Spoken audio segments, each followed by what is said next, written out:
დღეიდან დავიწყეთ აქტიური შეხვედრა თბილისელებთან 10-ვე რაიონის ყველა მაქსიმალურად მიკროუბანში მივალთ და პირადად მივიდეთ თავარსათქმეს. რა თქმა უნდა, დიდი ძალა აქვს ტელევიზიას, დიდი ძალა აქვს სოციალურ მედიას, იძლევა შესაძლებლობას ერთიანად ბევრი თბილისელი, ბევრი საქართველოს მოქალაქე მოიცოდა ასე მიიტანოს სათქმელი ადამიანებამდე, მაგრამ არაფერი შეედრება დაუგეგმავ შეხვედრებს. ეხლა ჩვენ გადავწყვიტეთ, რომ ამ დარჩენილ დღეებში ყველაფერთან ერთად, რასაც ადგილი იქნება სხვადასხვა სახის პრეზენტაციები, სხვადასხვა სახის ღონისძიებები, დღის განმავლობაში დაუგეგმავად შევხვდეთ თბილისელებს, მოვისმინოთ კრიტიკული მოსაზრებაც, მოვისმინოთ მათი შეხედულებები, გავაგებიოთ თუ რას ვაპირებთ და რა უპირატესობა აქვს კოალიციურ მთავრობას.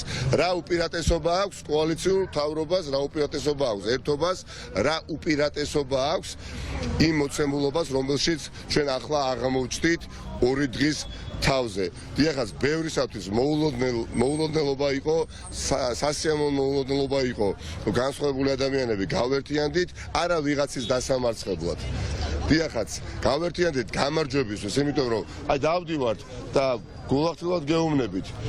ხალხი არის რწმენაში გაძლიერებულები. ამ ერთობამ მოიტანა შემდეგი, რომ ხალხს სჯერა გამარჯვების, ხალხს აქვს უკვე იმედი იმისა, რომ 30 ოქტომბერს ეს ხელისუფლება უბრალოდ ჩამოშორდება მართვისადავებს თბილისში, დედაქალაქში, რაც პრინციპულად მნიშვნელოვანია და იქნება მრავალფეროვნება ერთი ფერის ნაცვლად. ამ ავტორიტარიზმში ჩვენ შევძელით და სხვაობა დავანახეთ საზოგადოებას.